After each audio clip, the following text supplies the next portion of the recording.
Shalom, saya Nomi Angel Kristina Simanjuntak dari grup E semester 5 Pendidikan Agama Kristen. Baiklah, di video kali ini saya akan menampilkan khotbah ekspositori yang telah saya buat. Selamat menyaksikan. Kasih karunia Allah yang sejati. Shalom, salam damai sejahtera untuk kemuliaan Tuhan Yang Maha Kuasa yang bertata tinggi. Saudara yang terkasih dalam Tuhan Yesus Kristus, kebenaran kasih Allah yang akan kita pelajari saat ini adalah terambil dari kitab Titus 2 ayat 11-15. Pada bagian ini kita akan mempelajari kasih karunia-Nya. Sama sekali tidak ada jasa atau kebenaran dalam mereka yang dapat dianggap alasan bagi pemilihan itu. Bisa kita lihat di dalam Ulangan 7 ayat 7-8 dan Ulangan 8 ayat 18. Saudara, dalam kasih Allah ini dapat kita lihat dalam kehidupan zaman yang perjanjian lama, yang mana ini dilihat saat membuat perjanjian Sinai, seperti dulu dalam membuat perjanjian Abraham, prakarsa dari Allah datangnya nabi-nabi juga yang menekankan perlunya pertobatan, mengakui bahwa hati yang baru harus diperoleh sebagai karunia dari Tuhan. Itu bisa kita baca di dalam Yeskiel 36 ayat 26 dan Yeremia 31 ayat 31-34. Artinya berdasarkan kasih karunia-Nya. Dalam kehidupan saat zaman perjanjian baru, banyak perumpamaannya yang digambarkan sebagai pengajaran kasih karunia. Perumpamaan para pekerja kebun anggur bisa kita lihat di dalam Matius 20 ayat 1-16, mengajarkan bahwa Allah tidak dapat didakwa oleh siapapun atas pemberian anugerahnya.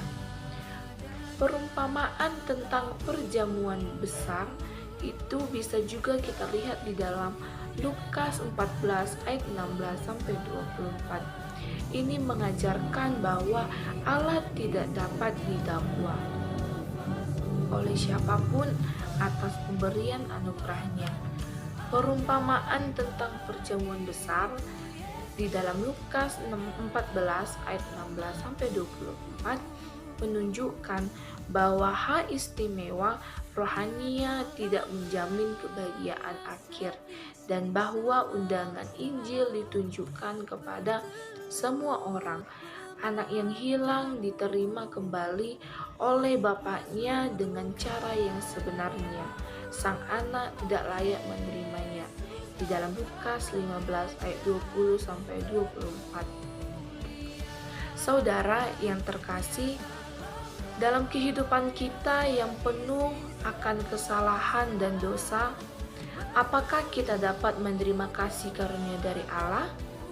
Untuk menjawab itu, bahwa pengharapan kita yang hidup dalam diri kita dan juga dalam kita lakukan untuk menerima kasih Allah adalah pertobatan yang ditekankan sebagai syarat untuk menerima keselamatan.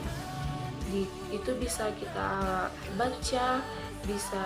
baca di dalam Markus 1 ayat 15 dan di Lukas 24 ayat 20.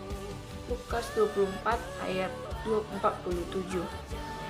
Iman juga mempunyai tempatnya, itu di dalam Markus 1 ayat 15. Hal yang harus kita ketahui dalam kasih karunia Allah adalah iman, yang mana ini sebagai tanggapan manusia atas karunia-karunia Allah. Itu bisa kita lihat di dalam Roma 5 ayat 2 dan Efesus 2 ayat 28. Iman ini adalah pemberian Allah. Iman pemberian Allah itu bisa kita lihat di dalam Efesus 2 ayat 8. Kata-kata bukan hasil usaha kita setiap pribadi, mungkin dikaitkan dengan sesosmenoi atau diselamatkan. Tapi Paulus mencoba untuk menunjukkan bahwa perkataan iman tidak dimaksudkan untuk menyatakan suatu tindakan bebas pada pihak orang percaya. Bisa kita juga lihat di dalam 2 Korintus 4 ayat 13 dan Filipi 1 ayat 29. Iman ini meskipun menyatakan bahwa tidak ada keselamatan melalui hukum, bukanlah tidak etis. Iman secara moral dengan sendirinya adalah vital. Iman bekerja oleh kasih. Itu bisa kita lihat di dalam Galatia 5 ayat 6. Saat iman bekerja, suatu transformasi pandangan etis secara ideal sudah ada di sana.